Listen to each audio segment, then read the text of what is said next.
Announcer itu ketika punya banyak sisi itu dapat kesempatan sangat besar. Announcer itu bukan hanya dinilai dari suara, jadi nggak harus announcer jadi guide atau guide yang justru jadi announcer itu juga. Kamu yakin usia kamu tetap bakalan 18 tahun 19 tahun? Puas dengan yang namanya nonton YouTube doang? Ada satu momen dalam hidup kita gitu ya, ketika kita udah tua atau mungkin di mau dimana, kita juga butuh nilai kita. Nah, radio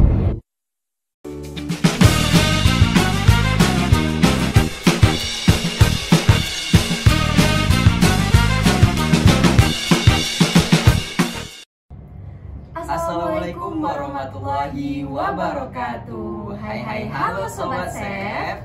Kembali lagi nih di program kesayangan kita, Chef Talk to You, episode ke-35, Cerita Kita. Wah, tegar. Kayak cerita kita banget nih, Gen Z ya. Gen Z ya, tegar. Nah, jadi tegar, kita nih sekarang lagi berada di mana nih? Di mana nih ya kira-kira? Iya. Pasti orang warga Pekanbaru tahu banget nih yang namanya RRI. Iya, bener banget, tegar. Nah, jadi teman-teman Sobat Chef di rumah, kita ini lagi berkunjung di RRI Pekanbaru dan dengan salah satu announcer penyiar dari RRI Pekanbaru. Boleh dong Kak kenalin diri? Oh, boleh. Halo, kenalin aku Kristi. Aku seorang penyiar dari RRI, tepatnya untuk di Studio 2 atau Program 2 Pekanbaru. Wah, di Pro 2 Pekanbaru ya Kak? Benar. Kira-kira di Pro 2 Pekanbaru itu ngomongin apa aja? Di Pro 2 Pekanbaru itu kita bentuk siaran yang sasarannya itu adalah usia 13 tahun sampai dengan 30 awal. Ya gitu ya. Benar. Jadi itu golongannya memang hanya untuk anak-anak muda dengan vibe muda dan lagu-lagunya khusus untuk anak-anak muda. Oh, berarti kayak generasi Z gitu ya maksudnya? Yes, Oh. itu. Nyatu sama apa kita nih ya kan? Iya, nyatu sama itu kita dalam tema kita. Oke. Jadi tema kita pada kesempatan kali ini yaitu tiba-tiba nyiar, peluang karir di dunia announcer bagi generasi Z. Kebetulan Kak Christine ini announcer di salah satu radio RRI Pekanbaru, tepatnya di Pro 2 Pekanbaru ya. Benar. Kira-kira pertama awal kakak tertarik di dunia announcer ini gimana ceritanya? Boleh dong ceritain ke Sobat Chef semua? Oh, boleh.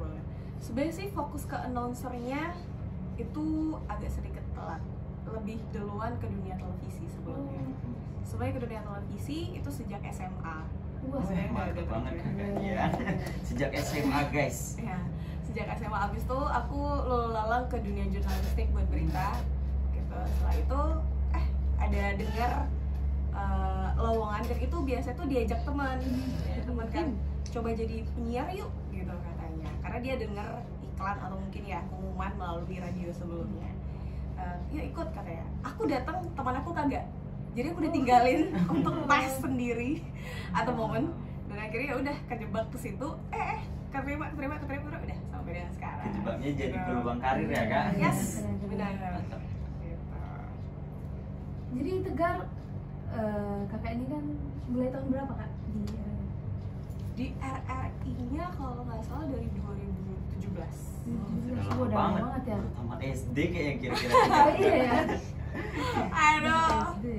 Oke. 2017 salah satu. Ya, di RRI. Kakak sebelumnya kuliah jurusan apa tuh? Jurusan Ilmu Komunikasi Komunikasi ya di Universitas Riau. Unri banget. Kira-kira kalau dari announcer itu peluang kerjanya itu di mana aja? Kalau ditanya peluang kerja, announcer itu ketika punya banyak sisi dari dirinya, artinya dia punya capability yang memang lebih luar, itu dapat kesempatan sangat besar. Karena pertama, announcer itu bukan hanya dinilai dari suara, tapi juga dinilai dari segi wawasan.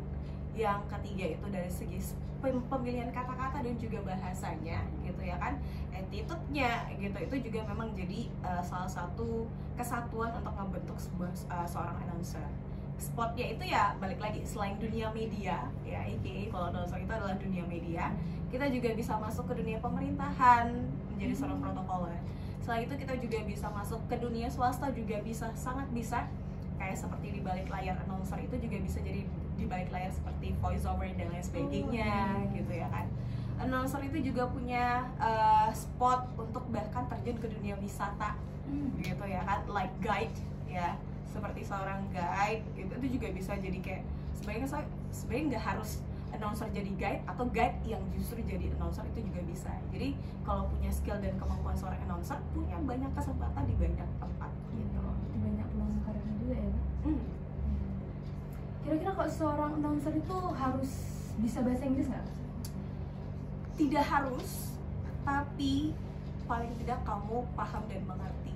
Karena ada momennya mungkin akan bertemu dengan orang-orang luar, akan dapat kesempatan mengembangkan link kamu ke banyak tempat gitu. Jadi paling tidak sedikit banyak belajar, paham dan dari jenis pengucapan atau mungkin susunan katanya itu juga sedikit banyak. Berarti sedikit banyaknya kita harus tahu nih ya bahasa Inggris ya kan? Ya, Kak? benar. Dalam dunia announcer. Ini tuh Kak, ada yang mau ditanyain sama Kak? Ada nih Kak. Apa tuh? Apakah masih efektif menggunakan media di radio? Sedangkan sekarang kita di era digital sudah mulai berkembang. Oke. Gimana, Kak? Efektif atau tidak? Nah, aku kalau misalnya ditanya nih kayak masalah bahasa apa ya, aku tuh orangnya agak sedikit detail masalah pemilihan bahasa ya. Nilai efektif itu kan berarti kita harus ada stimulus and responnya lagi kan, ada feedback yang lagi. Kalau yang namanya nilai efektif terus harus bernilai perubahan gitu. Misalnya kalau yang namanya nilai efektivitas, dimanapun dunianya itu tetap efektif. Balik lagi, kita punya segmented yang jadi pasarnya itu tetap pasar tetapnya. Kamu yakin usia kamu tetap bakalan 18 tahun, 19 tahun? Enggak dong. Kamu yakin usia kamu bakalan tetap ngeliat layar handphone kamu? Enggak. Dan kamu yakin kamu bakalan tetap puas dengan yang namanya nonton YouTube doang? Kan bosan juga ya. Nah, Akan ada satu momen dalam hidup kita gitu ya kan, kebutuhan kita tuh akan berubah-ubah. Ketika kita kecil, kita butuhnya makanan, minuman dari orang tua. Ketika kita sedang atau mungkin udah jadi seorang pelajar, kebutuhan kita adalah bermain dan juga berteman. Ketika kita udah tua atau mungkin di mana kita juga butuh untuk nilai kesendirian kita. Nah, radio itu jadi tempat untuk memenuhi satu sisi yang akan melengkapi kehidupan kamu gitu sih. Makanya bisa dibilang sih cukup banyak impactnya bagi orang kalau sampai sekarang radio masih tetap hidup dan dibutuhkan. Iya sih, sebenarnya. Kalau di radio sendiri nih Kak, kira-kira tantangan terbesarnya apa sih? Tantangan terbesarnya radio, kalau dulu kita bisa bilang tidak ada nilai visualisasi. Oh iya. Kalau sekarang kan sudah ada nilai visualisasi gitu. Kalau dulu yang namanya recruitment-nya gitu, jadi seorang penyiar itu kita tidak perlu lihat physically gitu ya kan. Yang penting suara kamu bulat. Yang penting suara kamu tuh menarik gitu. Yang penting suara kamu itu bisa ngebuat orang tuh dengar gitu. Kalau sekarang selain dari segi suara itu adalah karakter lebih diambil. Karakter suara itu jadi lebih ditonjolkan, and visualnya juga ketika kita pengen mengembangkan sayap kita gitu, mengembangkan sayap kita side jobnya ke dunia media audiovisual, ke seperti televisi kah itu, ke YouTube kah itu, ke apa kah itu jadi jalan. Tapi sebelum adanya visual ini Kak, Kak dulu masih ngerasain nggak yang nggak ada visualnya?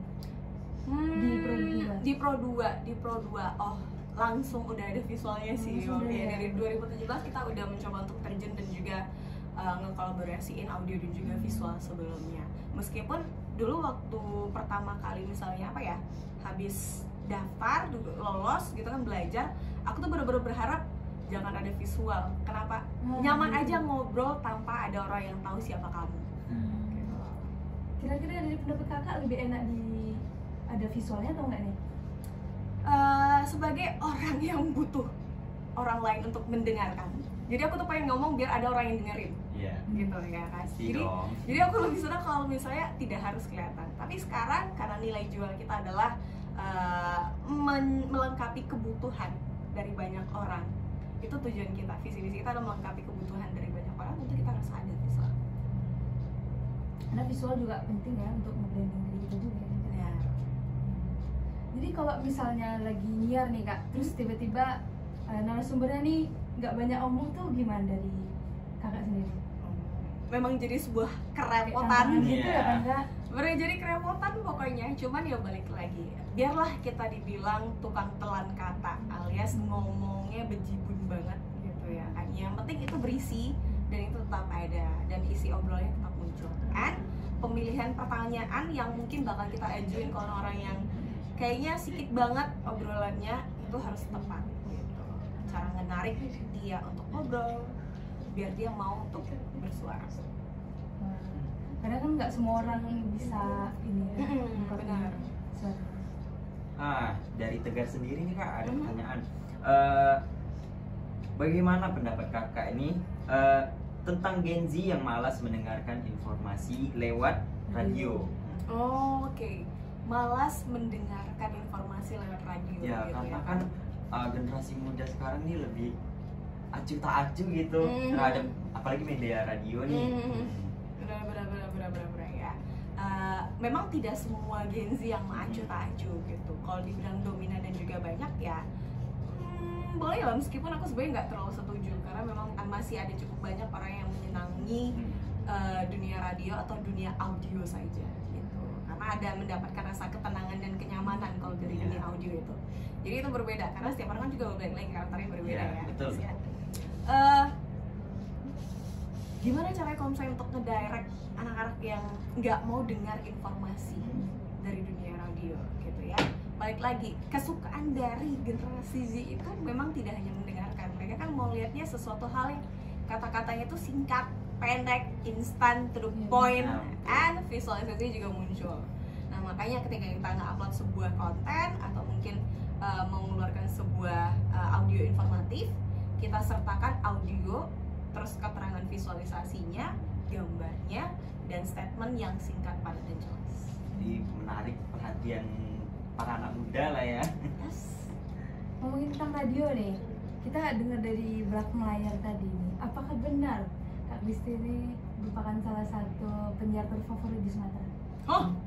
Hah? Bener nggak tuh?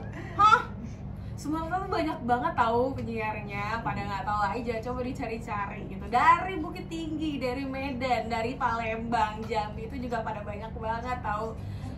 Tapi kalau untuk wilayah Kota Pekanbaru aku boleh say. Itu ada pemilihannya nggak sih Kak? Aduh, kagak ada pemilihannya. Satu favorit gitu kan, biar kita Kagak. voting ya kan, Tegar. Ya, kapan lah kita buat ya. Ya ayo dong buat. Kira-kira dari Pro 2 sendiri nih Kak, ada gebrakan baru nggak ke depannya? Gebrakan kita selalu ada karena setiap tahun kita punya agenda yang beragam, baik itu event daerah, event kota, atau mungkin ya event nasional juga ada gitu. Itu selalu ada perkembangan menyesuaikan diri dengan perkembangan teknologi, zaman, keinginan gitu, dan juga target kita itu juga kita akan sesuaikan karena kita juga masih terus belajar keinginan audiens kita tuh sebenarnya apa, keinginan pendengar kita tuh apa. Kita akan mencoba untuk memenuhinya dengan rangkaian siaran yang kita berikan. Kira-kira kalau sekarang nih Gen Z nih sukanya lagi apa nih Kak? Tentang ini. Kalau Gen Z sekarang sukanya tentang apa gitu ya kan? Iya. Nah, jujur kalau misalnya dari segi dunia media sosial kita, kebanyakan tidak hanya orang di wilayah Pekanbaru, tapi kebanyakan provinsi Riau yang memang mengaksesnya gitu. Dan kesukaan mereka itu kebanyakan adalah memang informasi hiburan, Iya. lebih ke informasi hiburan. Atau yang kedua itu tentang kompetisi. Apapun yang berkaitan dengan kompetisi, orang banyak yang bakalan dengar dan juga cari tahu. Karena sekarang Gen Z sekarang tuh lagi pada banyak banget untuk coba cari posisi bagi diri mereka. Ya, Gen Z itu lagi haus, ya benar haus banget untuk cari pengakuan melalui beberapa pelatihan-pelatihan, beberapa kompetisi-kompetisi ya aku bilang tadi. Makanya itu jadi kayak slot yang memang lagi digemari sama Gen Z. Kayaknya kemarin saya pernah lihat ada kompetisi juga ya penyiar di RRI. Ada. Iya, ada. Benar, kita ada kompetisinya. Di mana tuh ya kak ajangnya kemarin kalau nggak salah? Di Mall Pekanbaru kita adakan gelarannya kalau nggak salah. Dan itu Bukan Living World ya? bukan. Tapi di Mall Pekanbaru itu lomba presenter berita. Gitu ya, itu lomba presenter berita itu. Tinggalan kemarin kayaknya kunci Iya, daftar betul banget tuh kak.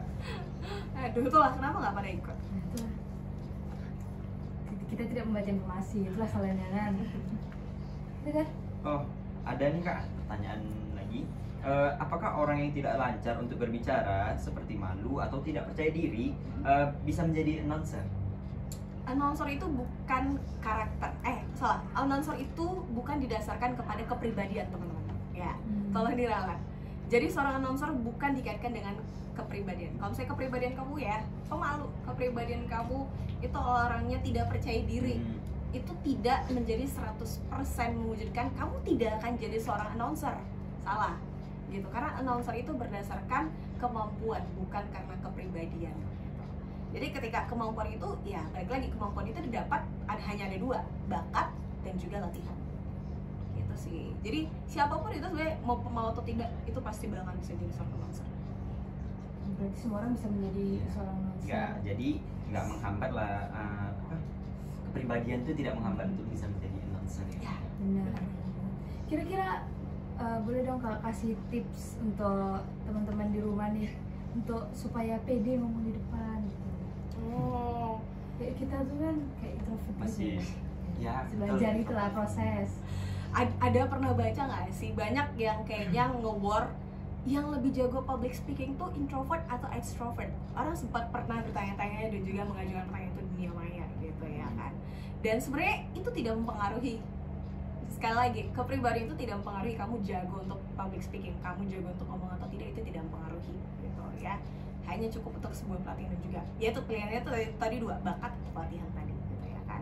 Dan itu adalah dari aspek keterampilan. Caranya kalau misalnya kamu tanya biar bisa, biar mampu gitu ya kan. Pertama adalah biarpun kamu tidak percaya diri, biarpun kamu pemalu, biarpun kamu misalnya nggak punya banyak pemilihan kosakata gitu ya kan, mulai dengan mendengarkan. Seorang announcer itu adalah pendengar yang baik sebenarnya pada awalnya. Pada awalnya announcer itu adalah seorang pendengar yang baik. Karena dari mendengarkan dia dapat banyak pilihan kata-kata, cerita, susunan, konsonan, penyebutan dan lain sebagainya itu mereka dapat gitu. Dari mendengarkan dulu. Kemudian setelah mendengarkan, coba ungkapkan apa yang kamu dengarkan. Setelah kamu ungkapkan, baru belajarlah pelan-pelan dari skillnya, belajarlah pelan-pelan tentang susunannya, belajarlah pelan-pelan hal yang benar dan layak untuk didengar. Nah itu, baru setelah itu baru ikut ungkapan lagi gitu sih. Mulai jadi dari pendengar aja dulu. Kalau menurut Kakak kan ada pernah bilang nih kalau kita mau pede boleh coba di depan layar, itu bener nggak? Di depan kaca di cermin, itu bener nggak? Ini sih ada cukup banyak yang bilang ya udah kalau mau pede coba ngobrolnya di depan kaca gitu ya kan. Itu bisa jadi salah satu caranya, tapi tidak, balik lagi, itu tidak memberikan kepastian 100% gitu ya kan. Bahkan berbicara dengan teman kamu aja nih, itu sebenarnya udah cukup untuk berlatih. Lihat aja matanya atau lihat antara sela matanya, lihat aja keningnya antara alisnya, itu juga udah cukup untuk membuat kamu tuh jauh lebih percaya diri ketika kamu berbicara. Oh gitu ya, banyak tipsnya ya. Nah, ini motivasi dari kakak nih untuk mungkin generasi Z yang mau mulai mulai tuh. untuk Boleh dong nggak kasih tipsnya? Oke, boleh banget gitu kalau misalnya mau coba terjun ke dunia announcer, ke dunia berbicara, ke dunia public speaking gitu ya kan. Selain tekunin jurusan pendidikan ya. Pendidikan ya? Selain itu tuh masih ada banyak jalan banget gitu. Selain daripada itu ya kamu boleh berlatih dengan ini. Balik lagi nih ya, orang yang jago berbicara tuh bukan berarti nilai bahasa Indonesianya tinggi, enggak ya? Tidak sama sekali gitu. Meskipun saya nilai bahasa Indonesia aku 95 selalu. Gitu ya. Pantes sih. Tapi tidak mempengaruhi gitu, tidak mempengaruhi yang nilai bahasa Indonesia itu jago untuk public speaking. Nah, yang tepat itu adalah punya kemauan ya, mendengarkan dan cobalah untuk berbicara. Tidak harus kepada 100 orang, tidak harus kepada 50 orang ya, mulailah dari satu aja tuh nggak masalah. Setelah itu nanti kamu bakal lancar. sebenarnya harus ada orang yang mau mendengarkan kita ya Kak. Wah keren banget nih pembahasan kita hari ini ya Tegar, episode kali ini, episode ke-35. Kayak waktu kita sudah berapa menit ya Kak? Ya sudah hampir 20 menitan ya. Gak terasa ya teman-teman. Bener banget. Nah untuk sobat chef di rumah semuanya, Jangan lupa pantengin terus di YouTube @safe_id dan masih banyak narasumber-narasumber yang akan kita datangi nantinya. Jadi tetap pantengin terus. Dan jangan lupa like, komen, dan subscribe. Nah, boleh dong closing statement dari kakak. Oh, closing lagi ya? Ya. Oke, siap. Closing lagi apa ya? Ayo jadi announcer, gitu aja deh. Yuk jadi announcer, ayo. Karena kayaknya seru kali ya Iya, jadi kayak seru announcer. banget ya. Seru dong. Nah, mungkin saya Hikmah Sriwijari dan partner Dan saya Tegar Dwi Firmansyah. bersama dengan Kak Kristi. Pamit sendiri. Wassalamualaikum Warahmatullahi wabarakatuh. Bye bye.